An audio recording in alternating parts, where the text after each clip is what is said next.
টিপ থেকে টিপ কাণ্ড একটা কথা বলতে চাই যে এক লাল টিপে আমার লাইফ শেষ। এই ফ্যাসিবাদের গোলামি করতে যে সে সংসদে প্রায় 1 কোটি টাকার মতো ক্ষতি করেছে।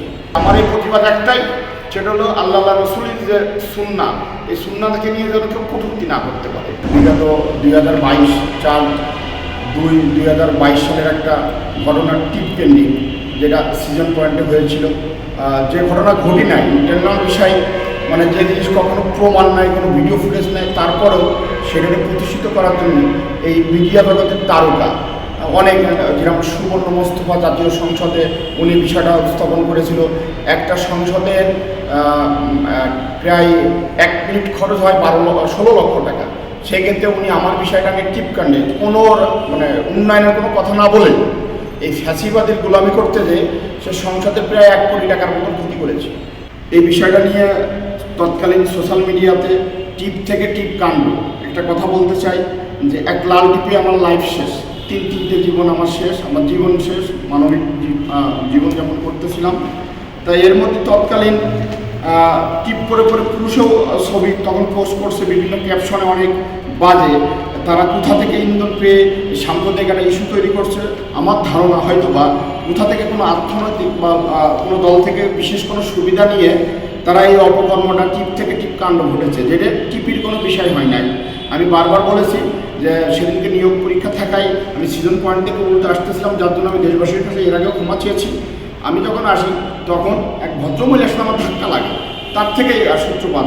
তাই টিপ কাণ্ড, এই যে যারা অ্যাক্টার, আমি তো একসময় নাটক দেখতাম বিভিন্ন, আমিও তো তাদের ভক্ত ছিলাম, তো তারা কি একসময় বুঝলো না যে তাদের এক টিপে একটা লাইফটা শেষ করে দেবে? আমার ফ্যামিলি, আমার মান সম্মান, আমার ফ্যামিলি, আমার গোটা পুলিশ বাহিনীর ইজ্জত শেষ করেছে।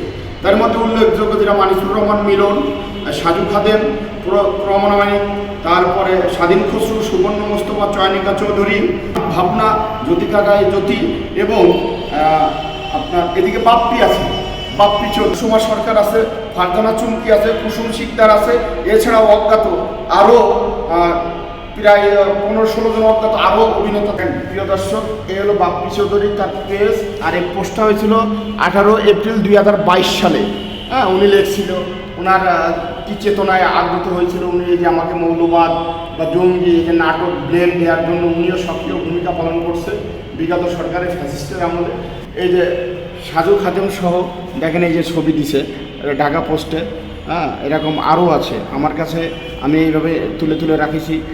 এই যে আমার ঢাকা মেলে আমাকে কোনো কটূক্তির প্রমাণ পাওয়া যায়নি, এবং এই যে পুরুষ মানুষ ছবি তুলে দিছে। আর আপনারা একটা জিনিস দেখবেন যে বাপ্পি চৌধুরী আজকেই রিমুভ করেছে, আজকে যে জিনিসটা আমি কখনো ঘটাইনি, যার কোনো অস্তিত্ব নেই, কোনো সত্তা নেই, কোনো ভিডিও ফুটেজ নেই, কোনো প্রমাণ নেই, ইভেন প্রত্যক্ষ সাক্ষী বলছে যে ঠিক বিষয়ে কোনো কটূক্তি সে করে নাই, আমাকে ফেলে দিয়েছে, সেই অপরাধ। আমি আসলে চাচ্ছি যে বর্তমান প্রধান উপদেষ্টা ডাক্তার মোহাম্মদ ইউনূস স্যারের সাথে সরাসরি আমি দেখা করতে চাই, দেখা করে আমি আমার কিছু কথা ওনার কাছে তুলে ধরতে চাই। প্লাস এই যে শোবিজের যারা এই যে আমার বিরুদ্ধে যে মিথ্যাচার, প্রভাকাণ্ড, একটা সাম্প্রদায়িক ইস্যু, লতা সমদ্দার বলছিল যে আমাকে সাম্প্রদায়িক ইস্যু, তা বর্তমানে যে ধর্মীয় অনুভূতিতে আঘাতটা করলো তৎকালীন সরকারের সময়, এটার বিচার জাতি এবং বিজ্ঞ কোর্ট করবে বলে আমি আশা করি। এবং সেই সাথে এই তারকারা তারা কি অপরাধ ছিল, আপনারা তো একবার ভাবলেন না, কখনো জানতে চাইলেন না, চেষ্টাও করলেন না যে আসলে আদে কি এই জিনিসটা ঘটছে কিনা। কিন্তু আপনারা ঠিক করে ছবিতে বিভিন্ন ক্যাপশন জুড়ে আপনারা যতই ডিলিট করেন না কেন, আমার কাছে অনেক ফুটেজ আছে। আমি 3 বছর অ্যানালাইজ করছি শুধু এই বিষয়টাই নিয়ে, গবেষণা করেছি। আপনাদের বিরুদ্ধে ইনশাল্লাহ আইনগতভাবে চলমান ব্যবস্থা হবে।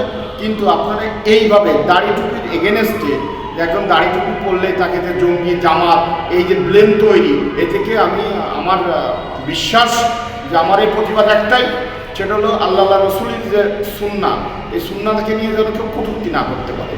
আর এই মিডিয়া জগৎটা রাজনৈতিক বিভিন্ন প্রচারণায় থেকে তারা বিভিন্ন অর্থ কামাইছে, তো সেই সুবাদে আমার এই টিপ কাণ্ডটাও তারা ছড়াইছে, বিশেষ একটা দল বা একটা গোষ্ঠীকে খাটো করে বিশ্ব দরবারে তুলে ধরার জন্যই তারা মূলত এটা করছে।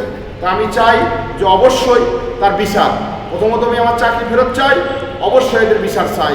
আমার মান ইজ্জত বিশ্বব্যাপী, আসলে আমার না, বাংলাদেশ পুলিশ সহ গোটা বাহিনীর ইমেজ নষ্ট করেছে, আমি এর বিচার চাই। এবং আমার বিশ্বাস এর মাধ্যমে আমার পুলিশের ভাবমূর্তি ফিরে আসবে ইনশাল্লাহ, এই আত্মবিশ্বাস আমি রাখতেছি।